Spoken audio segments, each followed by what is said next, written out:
Aklat ni Mateo, chapter 15. Pakinggan ang salita ng Diyos na nagbibigay buhay.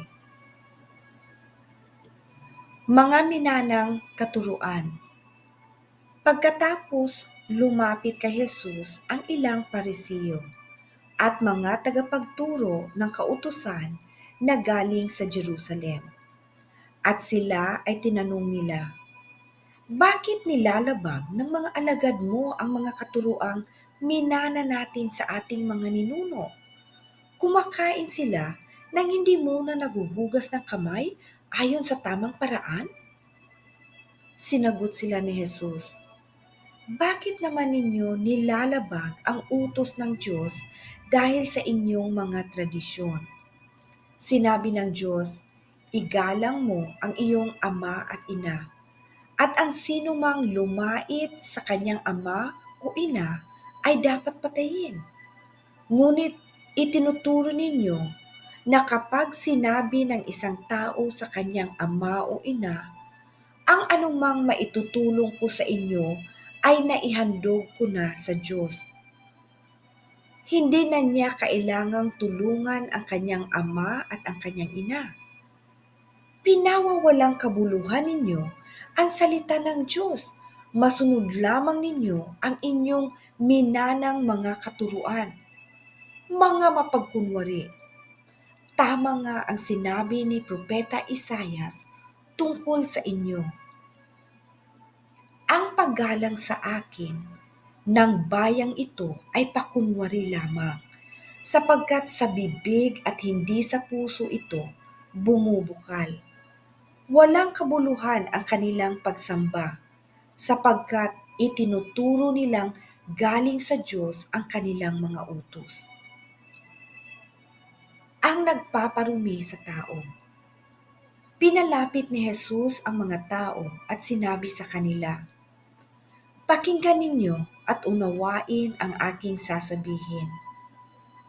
Ang lumalabas sa bibig ng tao, hindi ang pumapasok, ang siyang nagpaparumi sa kanya sa paningin ng Diyos." Pagkatapos, lumapit naman ang mga alagad at sinabi sa kanya, "Hindi po ba ninyo alam na nasaktan ang mga Parisiyo sa sinabi ninyo?" Sumagot siya, "Ang bawat halamang hindi itinanim ng aking ama na nasa langit ay bubunutin. Hayaan ninyo sila. Sila ay mga bulag na taga-akay ng mga bulag. At kapag bulag ang umaakay sa kapwa bulag, pareho silang mahuhulog sa hukay."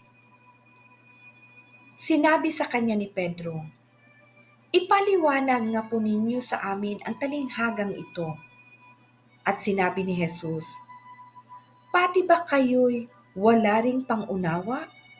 Hindi ba ninyo nalalaman na anumang pumapasok sa bibig ay tumutuloy sa tiyan at pagkatapos ay idinudumi? Ngunit ang lumalabas sa bibig ay nanggagaling sa puso. Iyan ang nagpaparumi sa tao.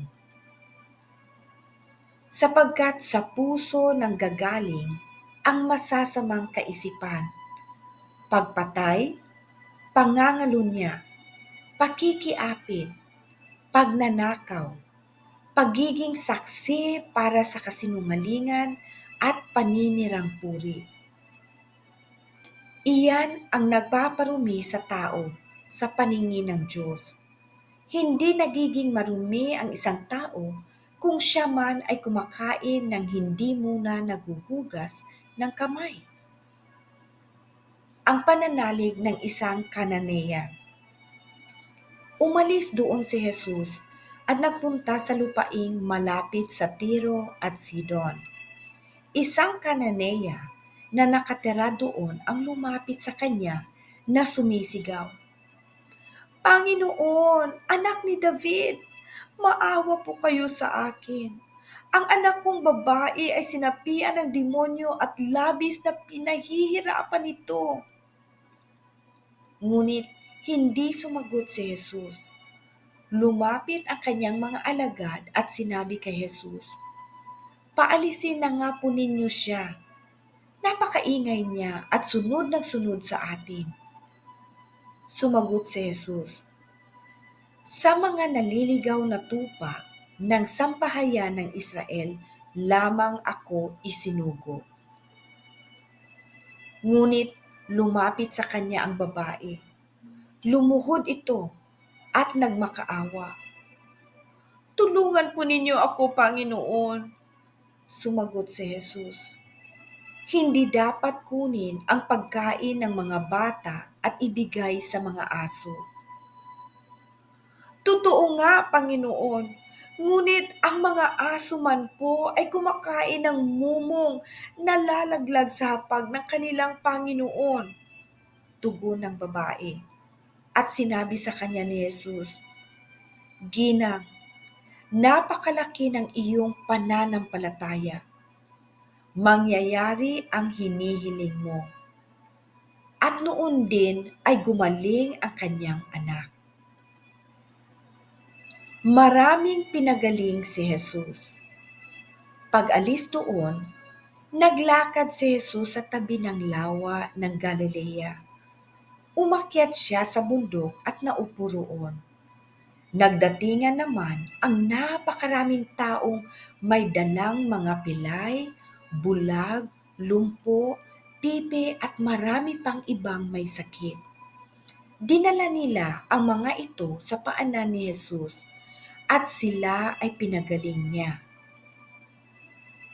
Kaya at namangha ang mga tao nang makita nilang nakapagsasalita na ang mga pipi, gumaling ang mga lumpo, nakakalakad na ang mga pilay, at nakakakita na ang mga bulag. Kaya't pinuri nila ang Diyos ng Israel. Ang pagpapakain sa 4,000. Tinawag ni Jesus ang kanyang mga alagad at sinabi sa kanila, "Nahahabag ako sa mga taong ito. 3 araw na ngayong kasama natin sila at wala na silang pagkain.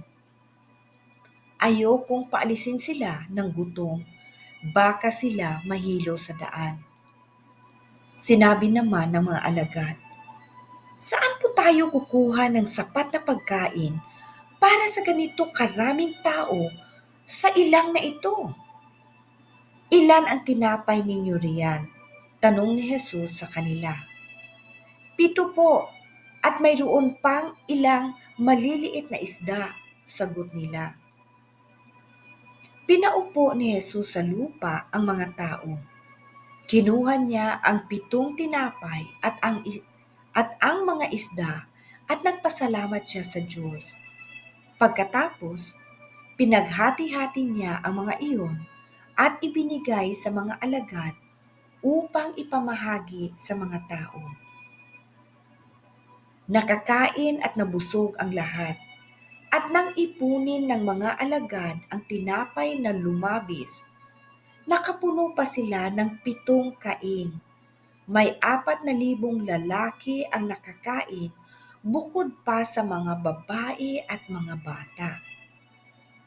Nang napauwi na ni Jesus ang mga tao, sumakay sila sa bangka at nagtungo sa lupain ng Magadan. God bless you po sa lahat ng nakikinig. Darating na po si Jesus kaya't kailangang maging handa tayo. Humingi po tayo ng tawad sa lahat ng ating mga kasalanan at patawarin po natin ang mga nagkasala sa atin. Tandaan po natin ang utos ng Panginoon. Mahalin natin siya ng higit sa lahat at mahalin din po natin ang ating kapwa-tao.